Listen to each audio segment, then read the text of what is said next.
D news में आपका स्वागत अभिनंदन। ताज़ा खबरों के लिए चैनल को लाइक शेयर एंड सब्सक्राइब अवश्य करें। कैश कांड में जस्टिस वर्मा के खिलाफ चलेगा महाभियोग, प्रस्ताव पर 207 सांसदों के हस्ताक्षर। नई दिल्ली। जानकारी के अनुसार कैश कांड को लेकर जस्टिस यशवंत वर्मा के खिलाफ महाभियोग चलेगा। इसके लिए सभी दलों के सांसदों के हस्ताक्षर लिए गए। छोटे बड़े सभी दलों के ज्यादातर सांसद इस महाभियोग प्रस्ताव के पक्ष में हैं। करीब 207 सांसदों ने इस प्रस्ताव का समर्थन किया है।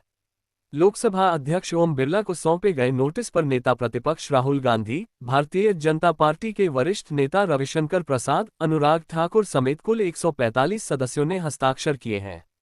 वहीं राज्यसभा के सभापति जगदीप धनखड़ को सौंपे गए नोटिस पर 63 सांसदों ने हस्ताक्षर किए हैं। निचले सदन में अनुच्छेद 124, 217 और 218 के तहत नोटिस दिए गए हैं।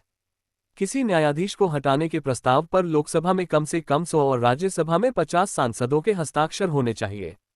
महाभियोग प्रस्ताव को स्वीकार करना या नहीं करना स्पीकर के अधिकार में है।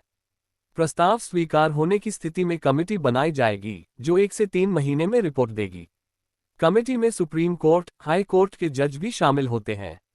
समिति आरोपों की जांच करती है और अपनी रिपोर्ट सौंपती है। समिति अगर आरोपों को सही पाती है तो प्रस्ताव संसद के दोनों सदनों में पेश किया जाता है। प्रत्येक सदन में प्रस्ताव को 2/3 बहुमत से पारित करना होता है। दोनों सदनों द्वारा पारित होने पर प्रस्ताव राष्ट्रपति के पास जाता है और उनकी मंजूरी के बाद न्यायाधीश को हटा दिया जाता है। जस्टिस वर्मा के घर मिली थी करोड़ों की नकदी।